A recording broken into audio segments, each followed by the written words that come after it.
आखिर मनीष कश्यप के साथ इतनी बड़ी बात हो जाती है और भाजपा के नेता आखिर चुप क्यों हैं? आखिर मनीष कश्यप का पीएमसीएच में जाना कोई गुनाह था? क्या पीएमसीएच में हो रहे अनिवार्य कार्य को दिखाना मनीष कश्यप का गुनाह था? अब भी मनीष कश्यप समय है, अभी भी बीजेपी से इस्तीफा दे दो। अगर आप सोच रहे हो कि बीजेपी आपके साथ है तो आप गलत सोच रहे हो। किसी भी कार्य के लेकर बीजेपी ने अगर कोई फायदा उठाया है तो सिर्फ और सिर्फ आपको युवा नीतियों का आपका फायदा उठाया है। चाहे वो लोकसभा का चुनाव हो। कपिल सिब्बल से एक जज साहब ने सवाल किया था कि आखिर मनीष कश्यप एक छोटे से यूट्यूबर पे आपने एनएसए क्यों लगा दिया, और उस समय भी भारत सरकार के वकील चुप थी। अगर भारत सरकार के वकील चाहे होते, अगर बीजेपी की सरकार चाही होती तो शायद उस समय ही आप पर एनएसए नहीं लगता। अब बहुत सारी ऐसी चीज है जो विरासत में नहीं मिलती है मनीष कश्यप जी, उसको जो है वो पंजे में हाथ डालकर निकालना पड़ता है। और अगर आप सोच रहे हैं कि भाजपा के लोग आपको नेता बना देंगे, भाजपा के लोग आपको मंत्री बना देंगे, तो कतई नहीं होगा। ये आपकी गलती है और ये आपकी गलत सोच है, क्योंकि भाजपा कभी नहीं चाहेगी कि एक रोड पर माइक लेकर दौड़ने वाला लड़का विधायक बने और सांसद बने। अगर यही काम आप जो काम शुरू से कर रहे थे, अगर वही काम आप किए होते तो आज पब्लिक आपको उस जगह पे पहुंचाई है, वही पब्लिक आज आपको विधायक भी बना देती और वही पब्लिक आज आपको सांसद भी बना देती। लेकिन आपने रास्ता गलत चुना, जिसका खमियाजा आज भी आपको भुगतना पड़ रहा है। किसी गरीब बेसहाय के लिए आप पीएमसीएच में जाते हैं, वहां पे आपको पकड़ करके पिटाई कर दी जाती है और आज तक भाजपा के कोई भी जो नेता रहते हैं वो चुप बैठते हैं। आखिर बीजेपी में ज्वाइन करवाने वाले मनोज तिवारी कहां है? आखिर आज वो चुप क्यों है? क्या मनीष कश्यप के पास कोई फोन आया है? क्या मनीष कश्यप से कोई भाजपा का नेता मिलने आया है? इतनी बड़ी बात पीएमसीएच हॉस्पिटल में हो जाती है और बिहार के स्वास्थ्य मंत्री मंगल पांडे कहां रहते हैं? ना तो कोई अभी तक निरीक्षण किए हैं, ना तो अपने ट्वीट से किसी भी बात को शेयर किए हैं। आखिर सारे नेता चुप क्यों हैं? क्योंकि मनीष कश्यप, भाजपा कतई नहीं चाहती है कि मनीष कश्यप आगे बढ़े और मनीष कश्यप नेता बने। और रही विपक्ष की बात, तेजस्वी यादव आपका नाम कतई नहीं लेना चाहेंगे, क्योंकि वो नहीं चाहेंगे कि हमारे वजह से मनीष कश्यप का कद जो है वो बड़ा हो।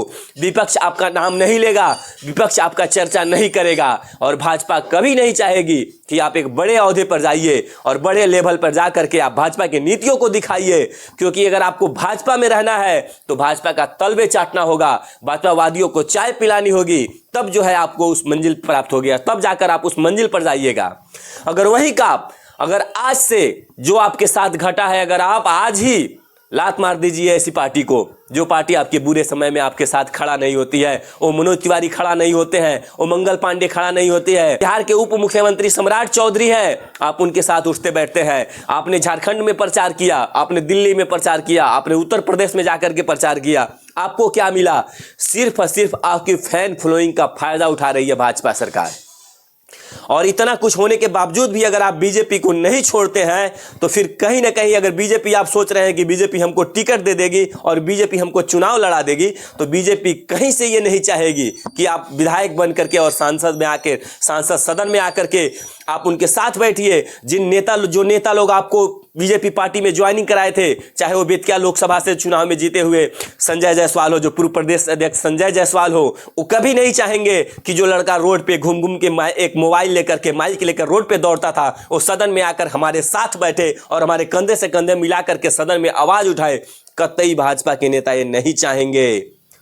मैं एक बात और बता देता हूं, अगर आप चाहते हैं कि विरासत में सब चीज मिल जाएगी तो इसके लिए विरासत में कभी नहीं मिलेगा। इसके लिए कलेजे में आपको हाथ लगा करके जबरदस्ती उसको जबरन छीनना पड़ेगा, तब जाके आप उस मुकाम पे पहुंचिएगा। और आप अगर उस पब्लिक पे भरोसा रखते हैं, जो पब्लिक आज आपको उतना ऊपर तक पहुंचाया है, उस पब्लिक पे अगर भरोसा रखिएगा तो हर वो मनसा आपका पूरा होगा जो आप चाहते हैं। यही पब्लिक आपको उस सबके में भी पहुंचाएगी, यही पब्लिक आपको उस संसद भवन में भी पहुंचाएगी। अगर आप पब्लिक पे भरोसा रखिएगा तो आज यही मनीष कश्यप जो लोगों के लिए दहाड़ बनता था, आज यही मनीष कश्यप अगर भाजपा में ज्वाइनिंग नहीं हुआ होता तो आज कहीं ना कहीं पटना की पीएमसीएच सारा घेरावा लग गया होता और सारे पब्लिक जो है वहां पे पहुंच गए होते।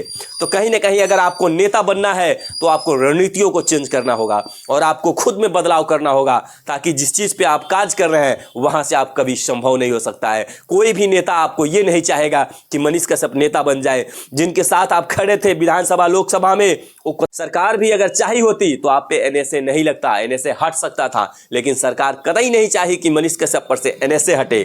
अब तेजस्वी यादव जी का पता नहीं एनएसए में उनका हाथ था या होगा भी, लेकिन भाजपा ये भी नहीं चाही थी कि आप पर से एनएसए हटे, नहीं तो आपको जो है वो एनएसए नहीं लगता।